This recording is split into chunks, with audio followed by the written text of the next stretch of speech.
Bonsoir, bonsoir à tous et je me joins aux autres intervenants pour remercier les organisateurs de ce colloque qui nous permettent, je crois, d'échanger de manière extrêmement riche. Alors effectivement, je vais vous parler d'une histoire, je vais faire de l'histoire autour d'un projet qui nous occupe à la fois à l'association Protection de mise en valeur du Leguer, mais aussi les collectivités de ce petit bassin versant depuis maintenant 20 ans. Donc, c'est pas celle-là. Si, c'est bon.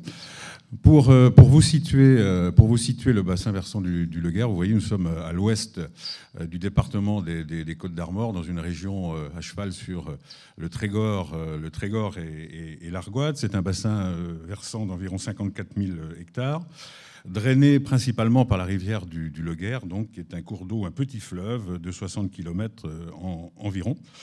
Et qui alimente une population non négligeable, avec en particulier 3 prises d'eau potable importantes, alimentant la fameuse côte de granit rose en particulier, et qui est également un site Natura 2000. Et Catherine Moret, la directrice qui est avec moi, a fait quelques petites photos que vous allez voir tout à l'heure sur les espèces emblématiques de ce bassin. Donc vous avez ici une cartographie aussi la plus politique de la chose, avec l'implantation administrative des communautés de communes, 3 principales communautés de communes, celle LTA, Lannion, agglomération, celle de Ploirette, celle de Belle-Île-en-Terre que je préside, et un certain nombre d'autres communes qui adhèrent à notre association, en tout 23 communes sur l'ensemble du bassin. Donc rivière à migrateurs, rivière de première catégorie, une des meilleures rivières à saumon de Bretagne, avec une vallée encore magnifique. L'espèce emblématique, bien entendu, le saumon atlantique, la loutre aussi présente, y compris dans ma commune à Belle-Île-en-Terre, et donc une association, l'association pour la vallée du Leguer, qui, je vais vous parler beaucoup de traumatisme, qui est né d'un traumatisme en 89.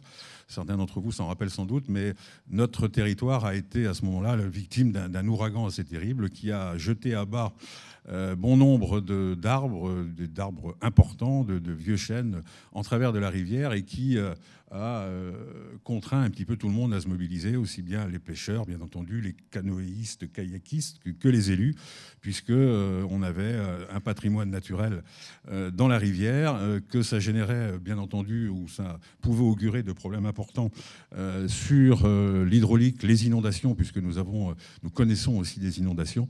Donc nécessité de se parler, nécessité de se grouper. C'est de ce premier traumatisme qu'est née en 89 l'association. Elle est composée de 2 collèges. Il y a les collectivités, j'en ai parlé tout à l'heure, les 23 communes que je vous ai présentées, et un collège des usagers de la rivière, où nous retrouvons aussi bien la profession agricole que les associations de pêche, que les randonneurs de toute espèce, équestres, pédestres, VTT, autres. Bref, grosso modo, tous les usagers de la rivière, et l'association actuellement a 3 salariés. La directrice Catherine qui est ici, un technicien de rivière spécialisé sur le contrat restauration-entretien que l'on a mené là depuis 6 ans, qui se termine, et on part vers un autre, et un technicien aussi sur Natura 2000. Donc deuxième traumatisme cette vallée, après l'ouragan, la mise en place de l'association, la mobilisation de tous les acteurs, et déjà des travaux de réhabilitation importants, mais plus sur le cours d'eau. Deuxième traumatisme, l'annonce par les services de l'État en procédure d'urgence de la démolition du barrage de Kernanskiek. Ce barrage, lui-même lié à une industrie papetière florissante à une époque dans la vallée, à côté de Belle-Île-en-Terre, et qui, depuis 1920, barrait la vallée pour produire de l'électricité et donc de l'énergie à cette papeterie. L'ouvrage une concession se terminait, l'État devenait propriétaire de l'ouvrage, de gros travaux de réhabilitation étaient sans doute nécessaires, des travaux de vidange étaient nécessaires. La question se pose de quoi faire de ce barrage. Et puis arrive sur ces entrefaites un épisode de crue particulièrement important qui oblige même le préfet à faire évacuer sous le barrage, d'où l'idée à ce moment-là de démanteler. La nouvelle tombe et bien entendu les services de l'État à ce moment-là cherchent, je dirais, des partenaires pour essayer de faire en sorte que ce traumatisme nouveau se passe au mieux. Parce qu'il est bien évident que dès que l'annonce a été faite de la démolition du barrage, ça a fait remonter énormément de choses sur la vallée, entre la mémoire vivante des ouvriers ou des gens qui avaient connu ce barrage et pour qui ça représentait l'âge d'or de la vallée, et leur âge d'or à eux. Les gens qui avaient aussi en tête éventuellement des projets d'animation touristique autour du site du plan d'eau, et puis le conflit avec ceux qui, pêcheurs en particulier, défenseurs de l'environnement aussi, qui considéraient, et à juste titre, que le barrage était un goulet d'étranglement et en tout cas quelque chose d'infranchissable pour les saumons, même s'il y avait un ascenseur mais qui fonctionnait très très mal. Donc tout de suite, bien entendu, un certain nombre de conflits apparaissent. Alors, à partir de là, nous nous sommes trouvés à la fois élus, à la fois acteurs et promoteurs d'un projet confronté au devenir du site. Donc, d'une part, nous avons cherché à nous appuyer sur la mémoire industrielle. D'autre part, deuxième axe, l'action culturelle, et troisième axe, l'environnement naturel de cette vallée. Alors, donc le barrage, comme je l'ai dit, était lié à ces papeteries. Vous avez ici une photo aérienne des papeteries à l'époque de leur splendeur, je pense dans les années 50. Ce qu'il faut savoir, c'est que c'était un site qui employait environ 300 personnes sur le site même, et donc qui induisait quand même environ 1000 emplois sur le territoire de cette vallée. Vous imaginez dans ces années-là, entre 1920 et 1950, vous imaginez l'impact que ça pouvait avoir sur un territoire comme le nôtre. Donc, une histoire industrielle récente, mais qui se termine par un autre traumatisme en 1965, c'est la fermeture compte tenu des restructurations qui étaient nécessaires. Voilà quelques photos qui montrent la sortie de l'usine dans les années 60. Savoir aussi que cette usine était une usine à l'époque ultra moderne, pilotée par une famille d'ingénieurs, famille Vallée. Mais bref, vous voyez que c'était l'expression d'une économie totalement florissante et qui fournissait énormément de travail. Donc voilà le fameux barrage qui barre la vallée, 15 mètres de haut, une retenue d'environ 5-6 km noyée depuis 1920, l'équivalent estimé de 200 000 mètres cubes de matériaux, de vases là-dedans. Donc quelque chose de quand même très sensible. En dessous, des piscicultures, des prises d'eau pour l'alimentation en eau potable. Donc quelque chose de très fragile et qui nécessite beaucoup de prudence quant à sa démolition. Donc d'emblée, avec les services de l'État, mais avec l'ensemble des acteurs, a été mis en place, bien entendu, un comité de pilotage, mais je crois qu'il est quand même important de le souligner. Il a été prévu, et dès le début, dès 1996, de faire une information extrêmement régulière auprès de la population. Il y a eu, bien entendu, des réunions publiques, et je vous garantis que certaines ont été houleuses. Pour autant, il a été décidé de mettre en place, parce que l'État faisait de toute façon, il a été décidé de mettre en place une procédure de concertation permanente avec exposition en permanence dans les mairies, en particulier sur des critères aussi importants que la qualité de l'eau, puisqu'on pompait dedans pour l'eau potable, pour bien entendu protéger les intérêts aussi du pisciculteur en dessous.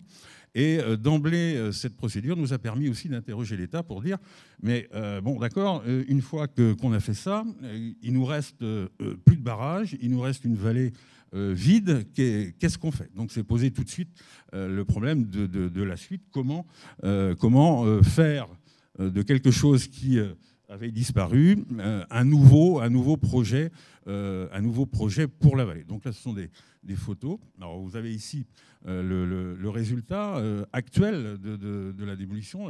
Le barrage était là. Il y a des seuils. On a conservé certaines parties qui sont des parties qui nous permettent de faire un certain nombre d'expositions. Donc d'emblée, il nous a semblé important, nous, les élus de la vallée, de dire, bon, vous allez nous restituer ça. D'abord, il va falloir faire attention parce qu'on ne va pas pouvoir se le réapproprier comme ça tout de suite. On ne va certainement pas réouvrir la pêche, par exemple. Il y a beaucoup de choses. Donc, il nous faut réfléchir à un projet beaucoup plus global. Donc, c'est ce qui s'est passé. Nous avons réussi à négocier avec l'État un certain nombre de choses. Et donc, le site de Kernanskiek a été réhabilité en gardant un certain nombre d'éléments patrimoniaux qui nous ont permis et qui nous permettent actuellement de faire un développement touristique sur le site. Nous avons également travaillé avec la profession agricole et actuellement sur le site, nous avons des conventions sur un cahier des charges bio avec des agriculteurs bio du secteur. Donc on a remis une activité économique sur ce site qui, a priori, n'en avait pas, touristique, agricole. Et pour l'instant, sur les problèmes de la pêche, on pourrait y revenir. On n'a pas encore ouvert, mais ça viendra peut-être un jour. Donc, première étape, ce barrage. Et dans la foulée, je ne sais pas si on le voit. Donc voilà, certaines photos, vous voyez. Là, c'était sous les eaux, hein, c'est la partie noyée, bien entendu. Alors là aussi, on a beaucoup entendu parler cet après-midi, et j'en étais très heureux, des études nécessaires à mener, des études préalables à mener. Nous avons beaucoup travaillé avec un certain nombre de cabinets d'études aussi pour faire très attention, parce que le lit de la rivière que vous voyez là, il a été retrouvé un petit peu à la Golie, parce qu'on ne savait pas exactement où il était. Il y a eu 100 000 mètres cubes d'enlevés, 90 000 je crois, d'enlevés par hydrocurage, et après on ne savait pas du tout comment ça allait évoluer. En fait, on s'est fait aider, on a renaturé, même si je ne dois pas employer le terme, on a renaturé, mais bon, voilà ce que ça donne. Et donc une utilisation maintenant du site réel, donc on en est bien d'accord, c'est économique. Touristique, un lieu d'animation, et vous l'avez vu, économique. Donc voilà des exemples d'animation sur le site. Il y a des photos, enfin des expositions photos, plein air, etc. Et puis l'autre site, directement lié au barrage, le site des papeteries, friche industrielle. Alors là, qui nous posait d'autres problèmes, parce que d'une part, c'était une vraie friche industrielle. Je ne sais pas si on m'a mis des photos de ça. Si, je pense. Voilà un petit peu l'aspect de la friche. Donc fermeture en 65. C'était parti, ça devenait un squat pour pas mal de choses. Bon, gros problème de sécurité. Bien entendu, tout le monde avait en tête, c'était une papeterie. Est-ce qu'il ne restait pas là-dessus, sur le site, des produits relativement toxiques? En tout cas, nous, collectivités, à ce moment-là, propriétaires, les deux collectivités, les deux communautés de communes propriétaires, nous décidons au moins de regarder tout ça. Et on se dit, il n'est pas possible, là non plus, de laisser ce site en l'état. Donc on avait un peu deux options. L'option dite renaturation à l'époque, mais je n'emploierai plus ce terme désormais. Et puis l'option, est-ce que de ce tas de cailloux, on fait quelque chose pour avoir véritablement une dynamique, un projet de territoire? C'est la deuxième option que nous avons choisie. Donc là, un certain nombre, vous voyez l'état de délabrement du bâtiment. C'est quand même un bâtiment qui couvrait une surface d'environ 3,5 hectares à cheval sur la commune de Plounévez-Modec et de Belle-Île-en-Terre. Donc, à partir de là, l'idée, ça a été de travailler à un projet qui permette, parce que la démolition du barrage en elle-même nous avait fait comprendre, parce que beaucoup d'anciens ouvriers s'étaient exprimés, et n'avaient visiblement pas fait le deuil de cette affaire. Et on rajoutait, en démolissant le barrage, une deuxième mort pour eux, et c'était extrêmement douloureux, extrêmement difficile. Donc nous avons décidé de prendre en compte cette dimension, et de faire en sorte que ces gens-là puissent, une bonne fois pour toutes, parler, dire combien ils avaient été... C'est marrant, parce qu'ils disent on a été heureux là-bas. Ils étaient jeunes, ils avaient du travail, et ils ont été heureux, alors que les conditions de travail n'étaient quand même relativement difficiles. Donc ça a été un des premiers axes, et on va voir comment on l'a mis en œuvre. Le deuxième axe a été de se dire, on a besoin d'expliquer.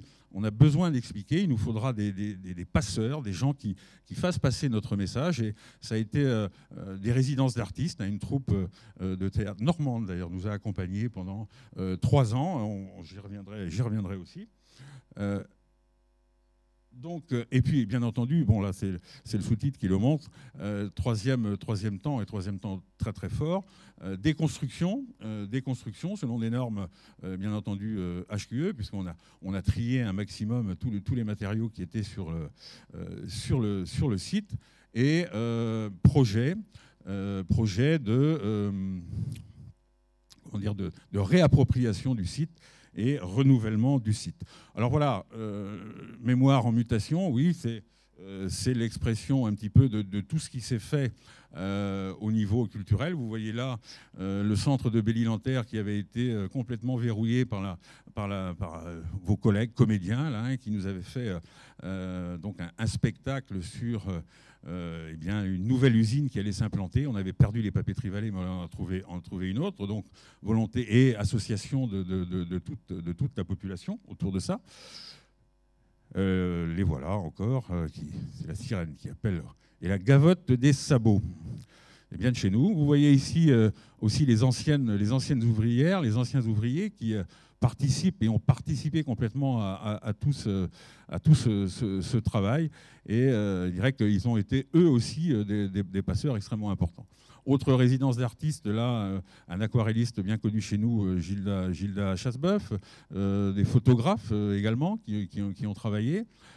Édition d'un carnet de chantier qui est disponible d'ailleurs, hein, je le lis. Voilà, la photographe qui a fait un travail sur la mémoire ouvrière extrêmement intéressant.